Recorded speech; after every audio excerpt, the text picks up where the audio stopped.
Here they can get their first client by just listening in a podcast. Who you're serving, who is your market, because you want people buying from you as quickly as possible.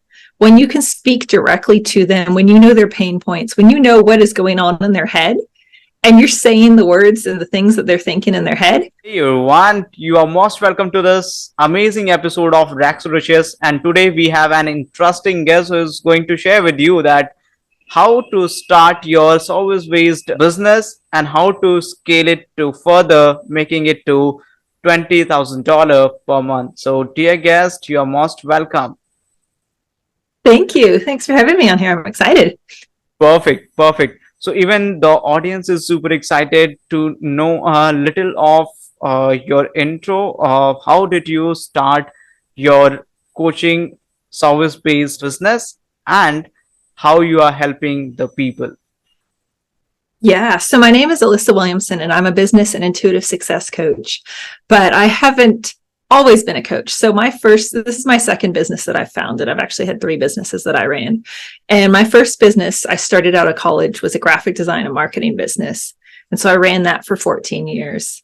And then I've been doing business coaching for the last 4 years because what I saw and what I experienced as a business owner was that I needed a level of support, both with mindset, with marketing and business systems, and then the habits that I was producing in my life. So my goal is to help inspire others, help make their life easier, help them shift from getting stuck at 10K months to getting to 20K months with ease, but also luxury, your own version of luxury and fun in your life.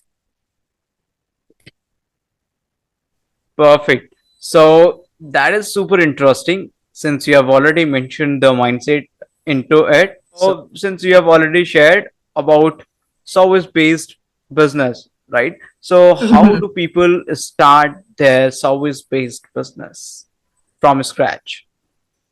So that's where it comes. When you're running any business, it all comes back to who you're serving, who is your market, because you want people buying from you as quickly as possible. When you can speak directly to them, when you know their pain points, when you know what is going on in their head, and you're saying the words and the things that they're thinking in their head, then they know you're the right one for them. So it's first knowing who are you serving, how are you serving them, and how are you making sure that you are the best one to serve them. And from there, then you can build out your business. So there has to be a need, even if it's looking at it from a unique angle. And if you're currently working and you're looking to start a business, I say do it on the side, build it up. I don't believe in the hustle culture. I don't believe that you have to work all the time, but there are phases in your life where you want to balance it and you want to build it up, test it, and then you can go to market with it. All right. So the first thing that one should care about is that whom they are serving, and also that what is their need. That means yes, they need to figure out what's the pain and what's the need, right? So the both should be aligned, right? So where let's say people started, so what should be their next step? What should they look forward to? So, and this is a common mistake. So we all want to grow, we all want to make money. And I did this too, where I was like, okay, I've started my business. I want to make 10K months. And so, of course, you want to have a goal in your business. But the mistake that many business owners make is this is the amount of money and you chase it. So yes, within my second year of business, I was hitting 10K months. I was also working 80-hour weeks. I would not call that sustainable, but I was so focused on the money that that's what I achieved it, but I wasn't looking at the lifestyle. So as you're building up your business, and I know it sounds like the basics of marketing, but it's the intricacies and the tweaks that you're going to find. So as you're serving clients, getting in front of your client, a group of ideal clients. So that could be in Facebook groups, like finding where a bunch of your ideal clients have gathered and giving them value. You're not just going somewhere to sell to people. You're also going to be there to build relationships, build value. This is a business you want to have over time. So it's building up that reputation, that relationship, but being seen as the expert as well. So it could be free trainings. There could be just a webinar that you've recorded, but having some sort of different ways that people can interact with you so they can get to trust you. depending on what your business is, depends on how long the sales cycle is going to be. So every business is different too. All right. Right. So the number one thing is that one need to get in front of their ideal prospects, ideal clients. That's Mhm. something what you are saying.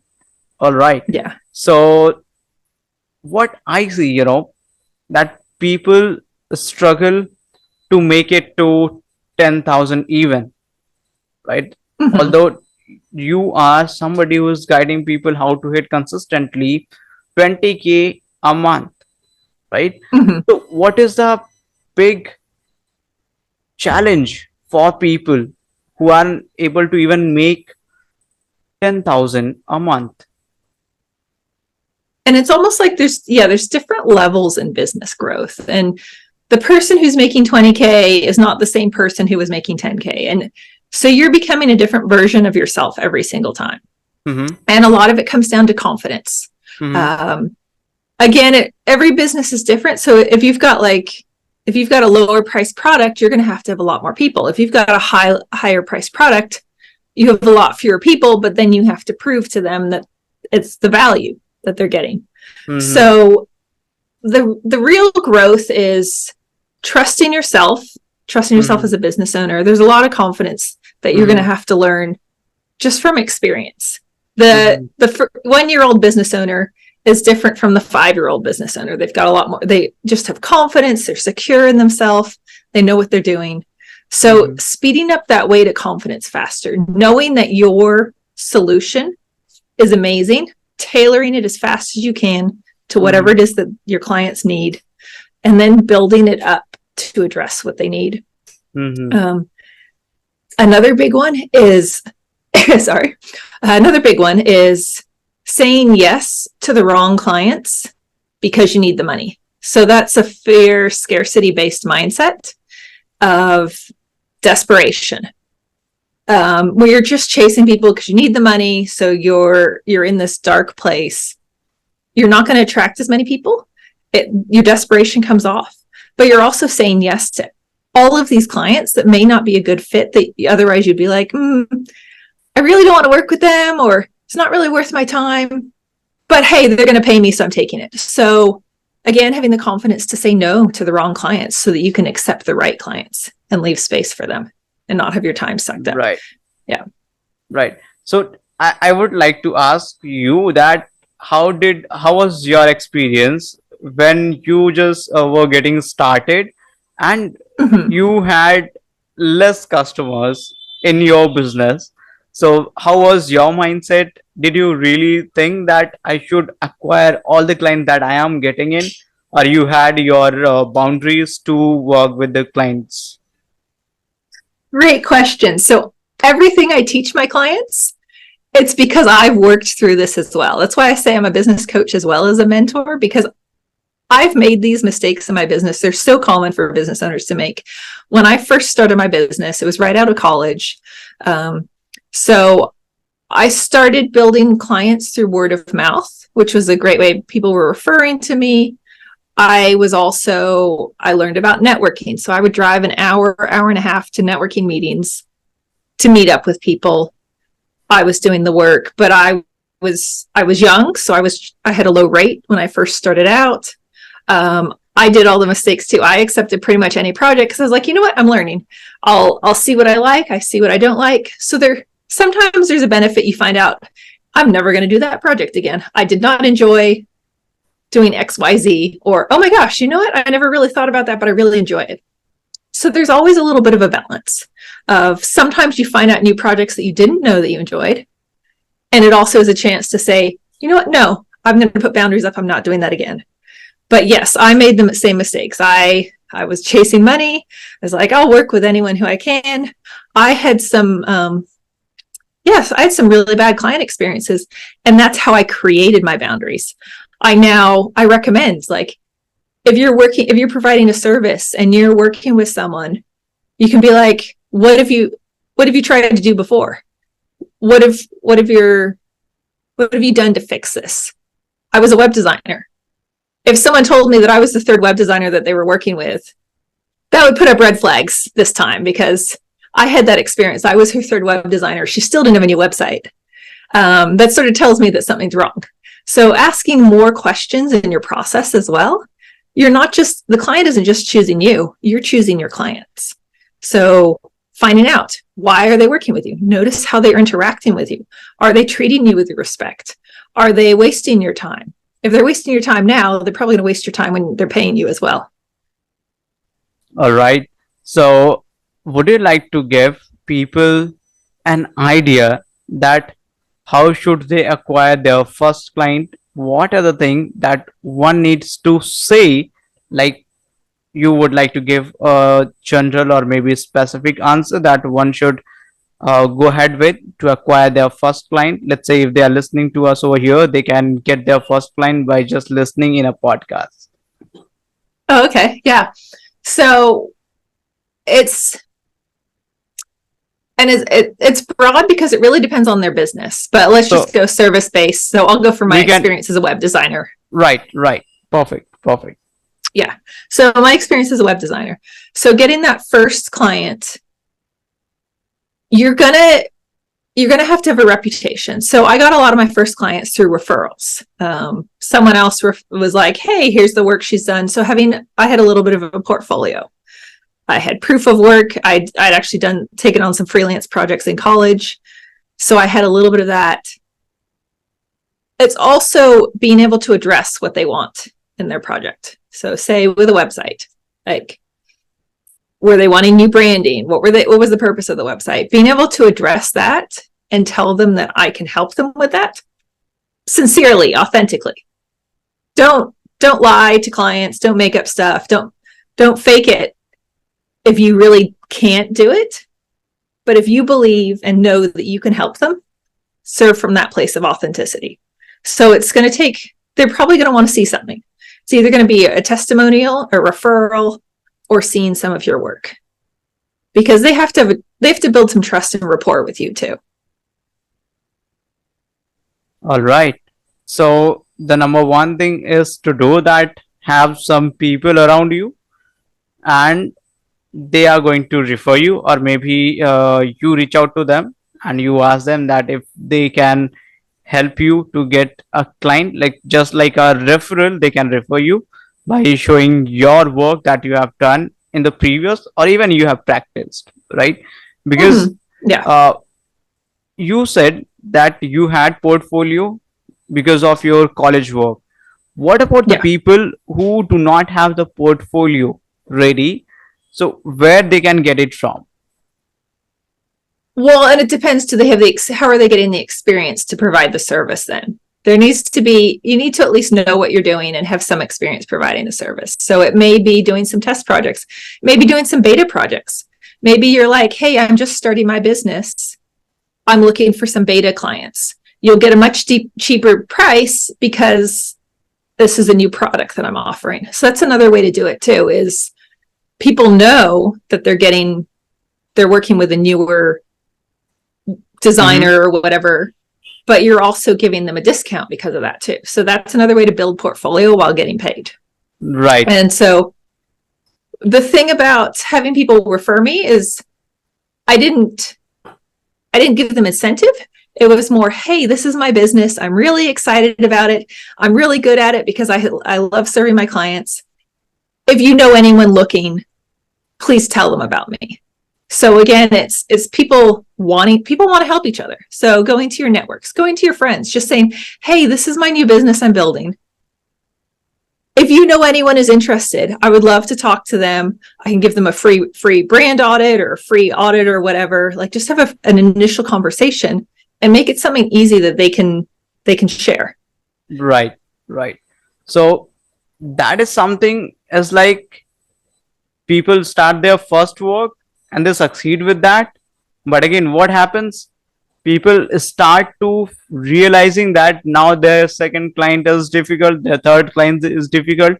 That's how they start struggling, and then they get in the scarcity zone and they never come out of it.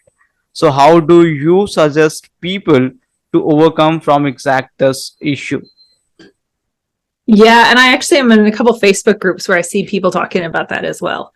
So yes, it's one, you have to create a positive mindset. I had it too, where I was like, oh my gosh, where's my next client coming from? But then in the end, I had to just trust, like, there's there's so many businesses out there that need branding or needed web designs that I was like, I will find people, I will meet people. I went out and spent time in networking. So I spent my time. Some of the networking groups were free, some were paid, but I used my time to build up more connections, to get in front of more business owners. So it's, what do you need to do to get in front of the right people too? Are you talking to the right people? Maybe your ideal client is consumers. Maybe your ideal client is business owners. Are you in front of them? Are you building connections and making relationships? So going back to your question of, okay, I've got my first client, but it's been a couple months and I haven't gotten my second client yet. Or it's been a couple months and it's really slow getting the third and fourth and getting momentum. So it's looking at the market too. What is holding you back? Is it something in the market? Has there been a shift? Is there a recession and people aren't spending money in their business? Sometimes there's a shift and there's a recession and people are spending more money because their industry is going well. So maybe looking at, are there different industries? Do you need to get more specific? What are you doing for marketing? Is your marketing specific enough? Is your marketing to the right people?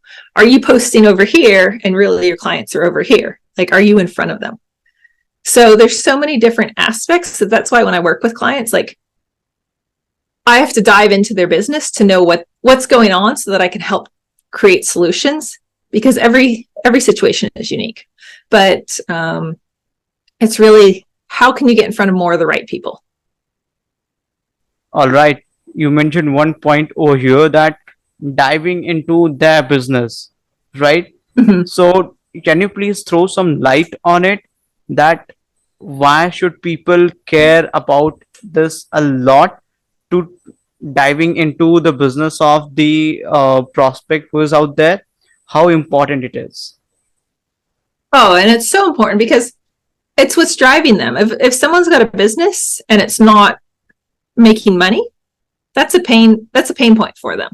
So understanding each unique business, like, what's going well in their business? What are the challenges in their business? Where do they want to grow? Where have they gained traction? Where have they not gained traction? What have they been doing? What's been working? What hasn't been working? Finding out all of those things so that I can then know, how committed are they to their business too? Some people are like, oh, it's not working. And I find out that they've been like they say they're marketing and they're working at all evenings and weekends, but they're like, oh, I spent all my time marketing on Facebook, but I'm getting just small clients. I'm getting like $50, $100 projects. Well, that would be a sign to me. If you're working evenings and weekends and you're not getting paid, something's not working with your marketing. So we need to look at that. Like, don't just keep doing something if it's not working. Find ways to tweak it and adjust it. Right. As you keep on saying that tweak it, it's like, maybe you need to see what you are offering and Yeah. need to compare the value, right? So you have to play the Yes. value game, right? So this is something getting more interesting though over here, and I strongly believe people are getting the clarity how to get their first client, their second client, and what are the things that they need to take care of to dive into the business of the prospect and the client. Okay, so let's go ahead. How do you keep the pricing of your product, and how do you make the offers that they can't refuse to take it?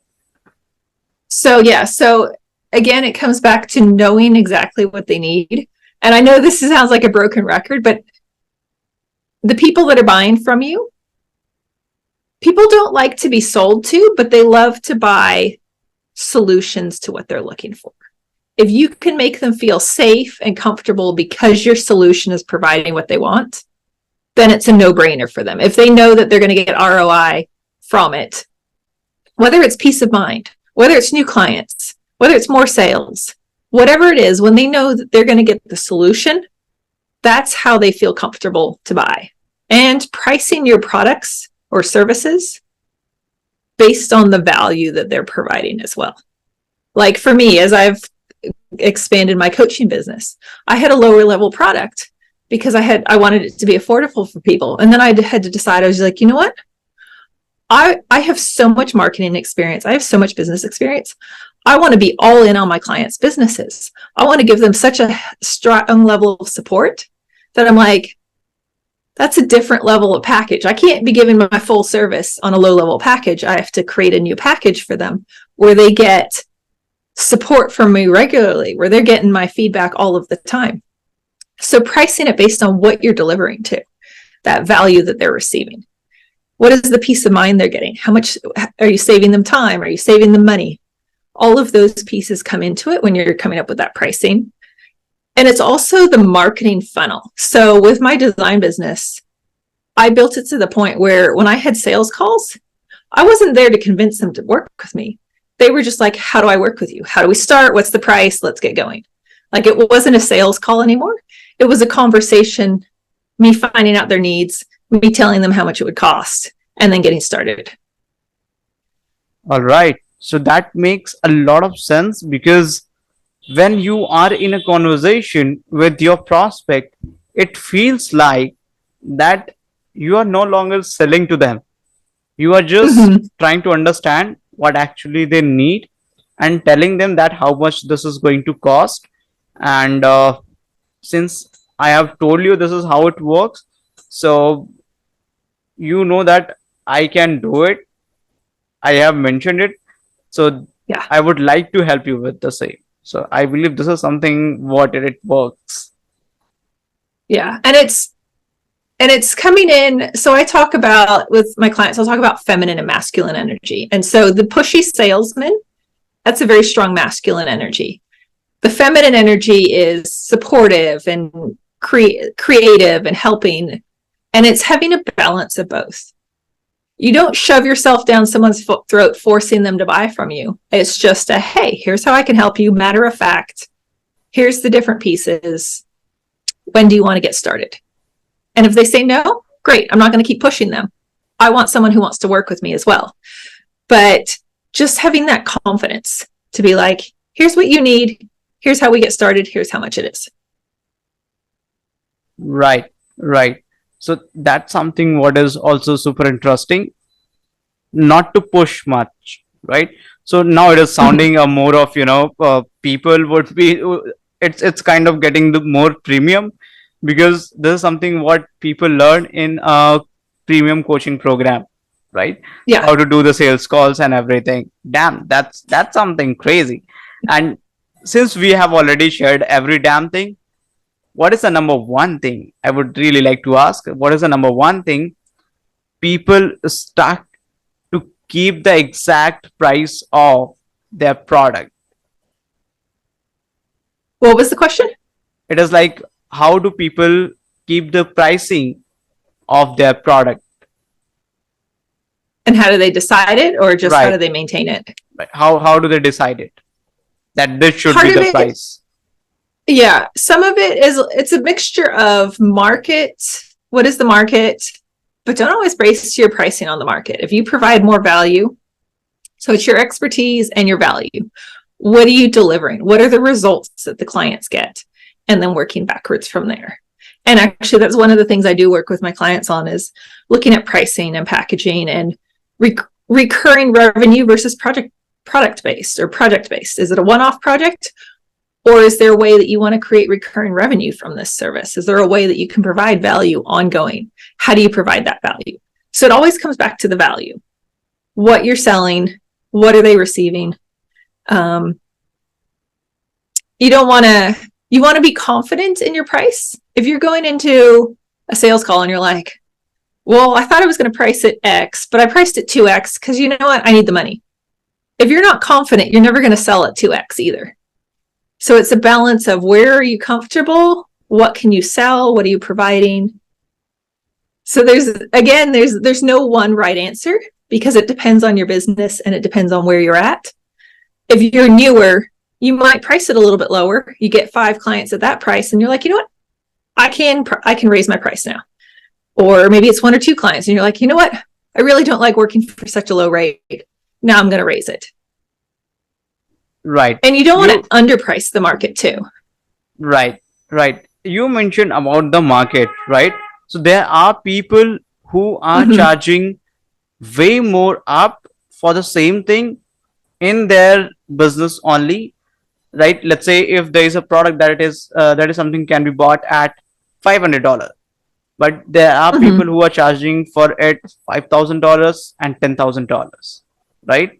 Yeah. And a lot of beginners wants to go ahead with that 5,000 thing and 10,000 thing, right? Mhm. So you have also mentioned that there is a mindset game comes into the picture, and there is a one more thing that I have heard it, that how you buy is how you sell, right? So can we say that Yep. if you haven't bought the product, any of the products or any of the coaching programs, or you have not even invested the amount that you are Mhm. charging for, so how much this statement is true, that how you buy is how you sell?